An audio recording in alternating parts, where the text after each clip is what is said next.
Today on Inquirer, President Ferdinand Marcos Jr. leaves for Apec Summit in Thailand. U.S. Vice President Kamala Harris to meet with President Bongbong Marcos and Vice President Sara Duterte on U.S.-Philippine security and economic ties. Kadiwa ng Pasko stores launched today to sell cheaper goods, rice at 25 pesos per kilogram. And John Amores expelled from JRU's men's basketball team.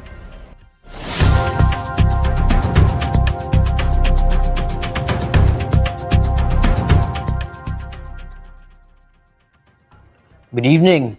President Ferdinand Marcos Jr. earlier left the Philippines to participate in the 29th Asia-Pacific Economic Cooperation or APEC Economic Leaders Meeting in Bangkok, Thailand. To tell us more, here's John Eric Mendoza reporting live. Eric? President Ferdinand Bongbong Marcos Jr. today left the country to participate in the 29th APEC Economic Leaders Meeting in Bangkok, Thailand. A departure ceremony was held at Villamor Air Base in Pasay City on Wednesday afternoon for the summit, which will be held from November 16 to November 19. Marcos noted the importance of this APEC meeting as one of the prime platforms to engage the economies of the Asia-Pacific regions, which, according to him, comprises 38% of the world's population and 48% of worldwide trade.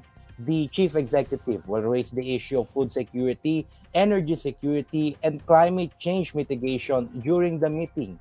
Marcos will also rub shoulders with King Mahavajiralongkorn and Queen Sothrida. He will also visit the Filipino community in Bangkok on the sidelines of his trip. The president will also meet with business leaders in Thailand to invite them to make investments in the Philippines. This year's APEC will be the first in-person meeting of APEC leaders since 2018.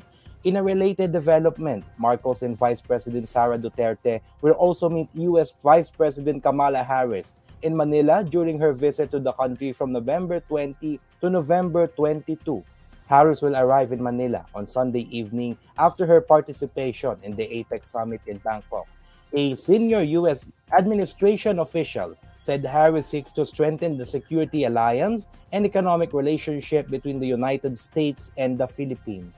Neil? That's John Eric Mendoza. Cheaper goods like rice grains at 25 pesos per kilogram can now be bought through Kadiwa ng Pasko stores. During the simultaneous launch of the program, President Bongbong Marcos said it aims to help communities this coming Christmas season amid the rising prices of goods. Marcos said it is also a move closer to his campaign promise of bringing down rice prices to just 20 pesos per kilogram. The president explained that the Kadiwa ng Pasko stores are able to offer cheaper products because farmers are given assistance. Other expenses are also shouldered to help them sell it at a lower price or the government gets from the buffer stock of the National Food Authority. Ang Kadiwa ay nagdadala lamang ng mas mura na bilihin para sa taong bayan. Paano nagiging mas mura? Nagiging mas mura dahil ang pamahalaan, unang-una, pagbibili ng bigas, kinukuha sa NFA, kinukuha sa buffer stock, doon lang hindi kumikita ang NFA. Kung ano yung pinambili nila, ganun din ang presyo. Kaya't yung nakita ninyo yung bigas, 25 pesos. Palapit na tayo doon sa aking pangarap na mag 20 pesos. Pero dahan-dahan lang. Aabutin din natin yan. Aabutin din natin yan. Pero marami pa tayong gagawin. Kadiwa stores were a brainchild of his parents, late former President Ferdinand Marcos Sr. and former First Lady Imelda Marcos. It is aimed at giving poor communities the chance to buy cheaper products. According to the Office of the Press Secretary, 14 sites opened today with 11 inside the National Capital Region and 1 for Tacloban City, Davao de Oro, and Coronadal City in South Cotabato. Senate President Juan Miguel Zubiri is seeking to form a select oversight committee tasked to look into the utilization of the confidential and intelligence funds allocated across government agencies. Zubiri filed today Senate Resolution 302, which aims to establish a panel tasked to investigate the proposed 9.2 billion pesos worth of CIFs in the General Appropriations Bill. In a statement, Zubiri said that these funds are important in allowing the agencies to conduct necessary programs for the safety and security of our people, but there is a need to be vigilant about how these funds are used.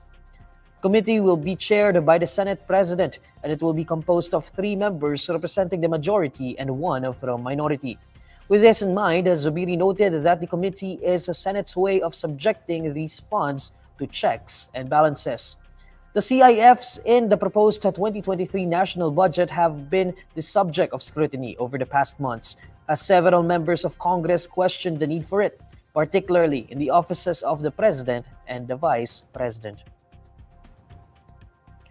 Jose Rizal University's John Amores has been expelled from the school's basketball team after being indefinitely banned from the NCAA following the scuffle controversy. JRU initially meted out an indefinite ban on Amores, a separate decision from the NCAA stemming from his violent acts in the game between the Heavy Bombers and the St. Benilde Blazers last November 9. After a special inquiry conducted by the school, JRU has decided to upgrade Amores' punishment to expulsion from the Heavy Bombers. Amores will be out of any and all sport activities with JRU. He is also suspended from his classes. However, the school said it will help Amores with counseling to cope with the strain of what has taken place in his young life. The developments came a few days after the representative of JRU in the league's managing committee, Paul Supana, publicly apologized for the mishap between the CSB and JRU. St. Benilde players have also pressed charges against Amores after Tayna Davis and Jimboy Pasturan sustained injuries from his punches. Television host and actor Vong Navarro, charged with the 2014 rape of a model Denise Cornejo, is set to be transferred to the Bureau of Jail Management and Penology in Taguig City Jail, according to the National Bureau of Investigation. Navarro has been in detention at the NBI Detention Center following a criminal case filed against him by Cornejo in September 2022. This case is separate from the cases Cornejo previously filed in 2014, but which were dismissed by the Department of Justice. The NBI stated that Navarro will undergo a medical examination for his transfer, which includes an RT-PCR test. Navarro has denied the rape charge and asserted that he was only innocent. The host's camp has previously petitioned to bail him from prison as the case proceeds. And these are the stories you need to know today. I'm Neil Mercado. Follow INQUIRER.net on Facebook, Twitter, YouTube, TikTok, Instagram, and Reddit. For more stories, visit INQUIRER.net. Good evening.